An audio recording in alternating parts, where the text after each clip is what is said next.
On September 9, 2001, Ahmad Massoud agreed to meet for an interview with two Arab men posing as TV journalists.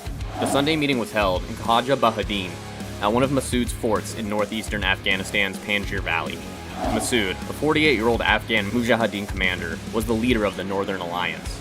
He defended the Panjshir Valley, the last bastion of Afghan freedom, against invasions by the Soviet Union in the 1980s and the Taliban in the 90s. Because of his fierce guerrilla resistance campaign, Massoud acquired the nickname Lion of Panjshir. But just 2 days before the 2001 terrorist attacks against the World Trade Center and the Pentagon, elements from Al-Qaeda and the Taliban targeted Massoud for assassination. The two assassins detonated bombs concealed in television cameras. The explosion instantly killed both attackers, and Massoud's young press attaché, Assam Suhail. Massoud was fatally wounded, and later died.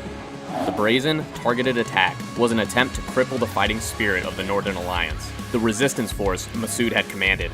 Osama bin Laden anticipated that the US would enlist the Northern Alliance in conducting a retaliatory military offensive after the 9/11 attacks. Ahmad Shah Massoud was born on September 2, 1953, and raised in the village of Jangalak in Afghanistan's Panjshir Valley. As a battlefield commander, Massoud skillfully planned and executed operations against the Soviet army, achieving 9 victories. He had strategic vision and ancestral knowledge of the territory, and he read myriad books on guerrilla warfare. The Soviet-backed Afghan government surrendered the city of Kabul to Massoud's forces in 1992. Despite the ferocity of Afghanistan's conflicts, even Massoud's enemies developed a grudging respect for his battlefield prowess. Some 20 years after his death, Massoud's spirit is carried on through the actions of his only son, Ahmad Massoud.